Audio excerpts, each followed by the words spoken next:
नमस्कार. या सत्रात तुमचे स्वागत आहे. या सेशनमध्ये आपण LCD किंवा LED टीव्ही मधील ट्रबल शूटिंग दोषांचे परीक्षण करू. या व्यतिरिक्त आम्ही तुम्हाला समस्या शोधण्यासाठी आणि प्रभावीपणे सोडवण्यासाठी माहिती पुरवू. या माहितीपूर्ण प्रवासाची सुरुवात आपण एकत्रितपणे करूया. उद्देश्य या सेशनच्या शेवटी तुम्ही खालील गोष्टी करण्यास सक्षम व्हाल. LCD किंवा LED टीव्हीमधील नो पॉवर इश्यू दोष ओळखणे, फ्लो चार्ट मेथड वापरून LCD किंवा LED टीव्हीमधील दोष रेक्टिफाय करणे आणि डिबगिंग नंतर टीव्ही टेस्ट करणे. चला सर्वप्रथम LCD किंवा LED टीव्हीमधील दोष समस्या निवारण्यासाठी आवश्यक साधने आणि साहित्य पाहू. आपल्याला पुढील टूल्स, इक्विपमेंट आणि इन्स्ट्रुमेंट्सची आवश्यकता असेल. Trainee tool kit 1 set, digital multimeters with probe 1, magnifier lens 1, capacitor discharger 1, colour pattern generator 1, blower 1, soldering iron 1, desoldering pump 1. आपल्याला खालील सामग्रींची आवश्यकता असेल.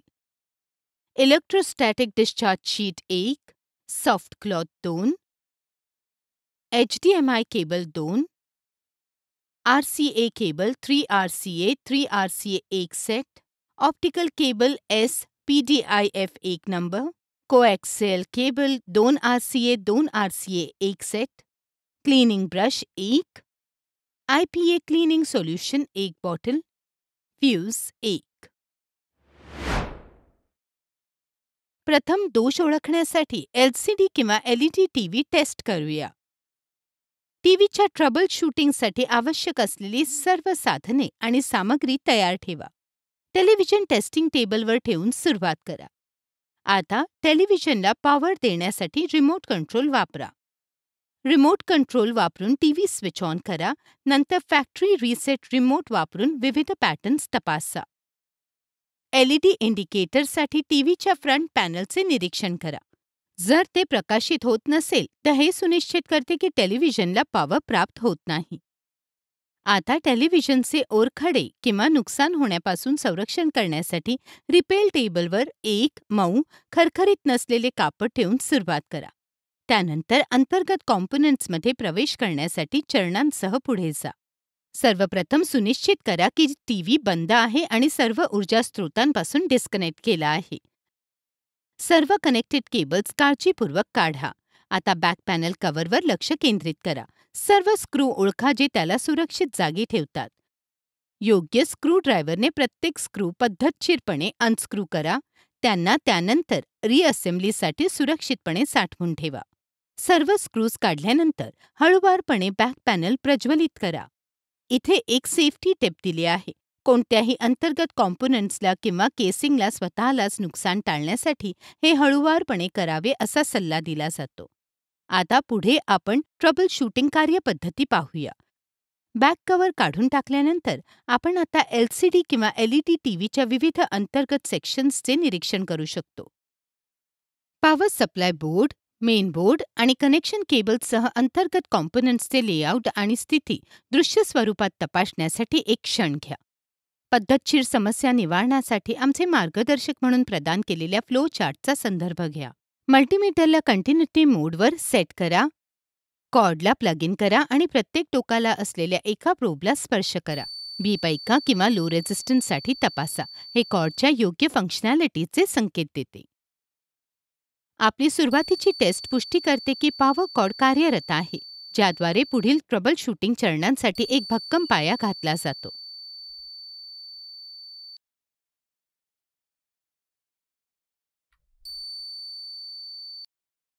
आता आम्ही पॉवर सप्लाय बोर्डविषयी समजावून सांगू. सर्वप्रथम टेलिव्हिजनच्या अंतर्गत लेआउट अंतर्गत असलेला पॉवर सप्लाय बोर्ड ओळखा.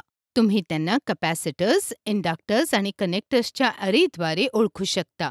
सामान्यतः पॉवर इनपुट जवळ असलेले. एकदा का ओळखले की बोर्डशी जोडलेल्या 2 मेन केबल्स काळजीपूर्वक वेगळे करा. हे बहुधा चिन्हांकित केलेले असतात आणि त्यात मेन पॉवर केबल आणि मेन बोर्डशी लिंक केलेली केबल समाविष्ट असू शकते. इथे एक सेफ्टी टिप दिलेली आहे.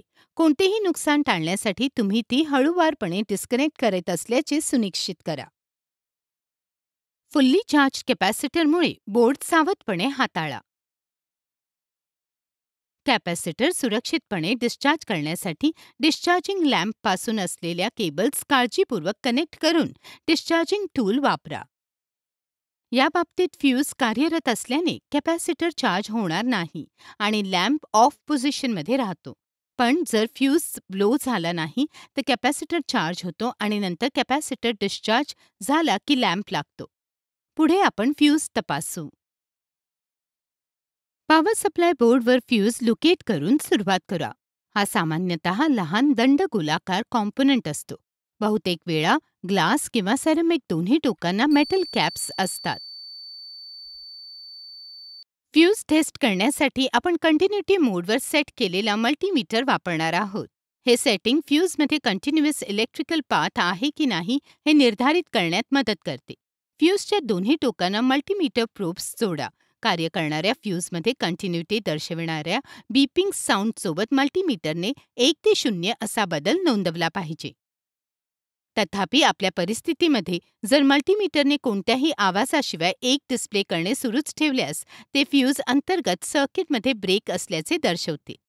ही स्थिती पुष्टी करते की फ्यूज उडाला आहे आणि तो बदलण्याची आवश्यकता आहे.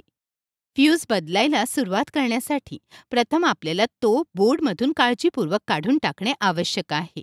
यामध्ये डिसोल्डरिंग ही एक नाजूक प्रक्रिया समाविष्ट आहे. फ्यूज सर्किट बोर्डला जोडणारा सोल्डर हळूवारपणे वितळण्यासाठी आणि काढून टाकण्यासाठी सोल्डरिंग आयरन वापरा.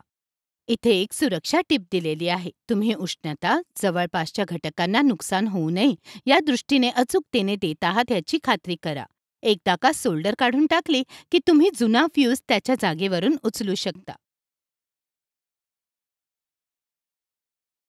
आता इन्स्टॉलेशनसाठी नवीन फ्यूज तयार करा. तो जुन्या फ्यूजच्या आकार, प्रकार आणि वर्तमान रेटिंगच्या वैशिष्ट्यांशी जुळत असल्याची पडताळणी करा.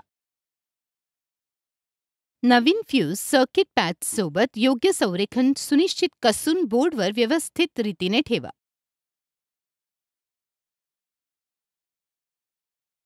सोल्डरिंग आयर्नने फ्यूजच्या प्रत्येक टोकाला थोडेसे सोल्डर लावून ते बोर्डला घट्टपणे सुरक्षित करा.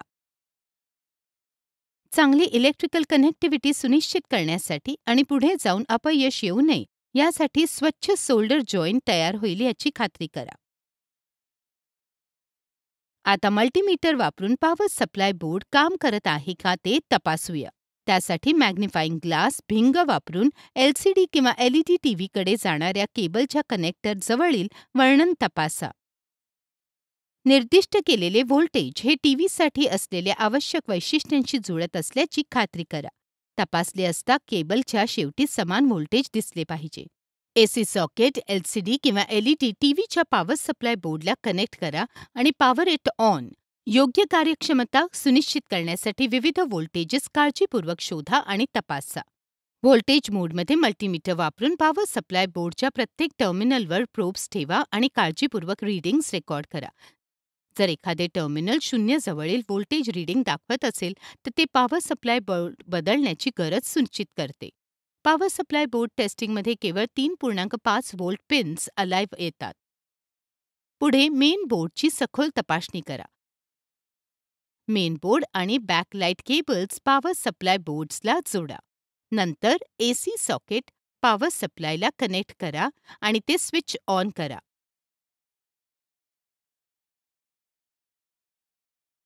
पुढे टेलिव्हिजन चालू करण्यासाठी टीव्ही रिमोट कंट्रोलर वापरून LED लाईट चालू होते की नाही याचे जवळून निरीक्षण करा. LEDचे ॲक्टिव्हेशन मेन बोर्ड्स योग्य कार्यक्षमतेची पुष्टी म्हणून काम करते, ज्याने कोणत्याही संभाव्य पॉवर संबंधित समस्या नसल्याची खात्री होते. काही वेळा तुम्ही आधीच्या ट्रबल शूटिंग पायऱ्या पूर्ण करूनही तुम्हाला नो डिस्प्ले समस्या उद्भवू शकते. अशा प्रसंगी पुढील निष्कर्षासाठी प्रदान केलेल्या फ्लो चार्टचा पद्धतशीर मार्गदर्शक म्हणून संदर्भ घ्या. 24 व्होल्टसह सर्व व्होल्टेज सुनिश्चित करून पॉवर सप्लाय बोर्डच्या कार्यक्षमतेची पुष्टी करून प्रारंभ करा. जर पॉवर सप्लाय बोर्ड योग्यरित्या कार्य करीत असेल फक्त फ्रंट पॅनलवरील पॉवर बटनच्या कार्यक्षमतेची तपासणी करण्यासाठी पुढे जा. दोष आढळल्यास बदला. पुढे IR रिसीव्हरच्या कामगिरीचे मूल्यांकन करा. सिग्नल रिसेप्शन रिस्टोअर करण्यासाठी आवश्यक असल्यास ते बदला. अंतिमतः टीव्ही स्टार्टअप सुलभ करण्यासाठी सर्व कनेक्शन्स योग्यरित्या सुरक्षित असल्याची खात्री करून नुकसान किंवा खराब कामगिरीच्या कोणत्याही चिन्हांसाठी मेन बोर्डची पडताळणी करा. टीव्हीच्या योग्य ऑपरेशन्सची पुष्टी करणाऱ्या मागील सर्व टेस्टसह आत्मविश्वासाने असा निष्कर्ष काढला जाऊ शकतो की उपकरण इष्टतम काम करण्याच्या स्थितीत आहे. आता आपण टीव्ही रिअसेंबल करू आणि टेस्ट करूया. टीव्हीवर बॅक कव्हर लावण्यासाठी स्क्रूड्रायव्हर वापरा. टीव्हीला टेबलवर अपराईट पोझिशनमध्ये ठेवा. स्टेबिलिटी सुनिश्चित करण्यासाठी स्क्रीनवर प्रदर्शित केलेले पॅटर्न्स फॅक्टरी रिसेट रिमोट वापरून केलेल्या निवडींशी अचूकपणे जुळत असल्याची खात्री करा. यासोबतच आपण या सेशनच्या शेवटी आलो आहोत. या सेशनमध्ये आपण खाली गोष्टी करायला शिकलो. LCD किंवा LED टीव्ही मधील नो पॉवर इश्यू दोष ओळखणे, फ्लो चार्ट मेथड वापरून LCD किंवा LED टीव्ही मधील दोष दुरुस्त करणे आणि डिबगिंग नंतर टीव्ही टेस्ट करणे. हा व्हिडिओ बघितल्याबद्दल धन्यवाद आणि आम्ही तुम्हास पुढील सत्रात भेटूया.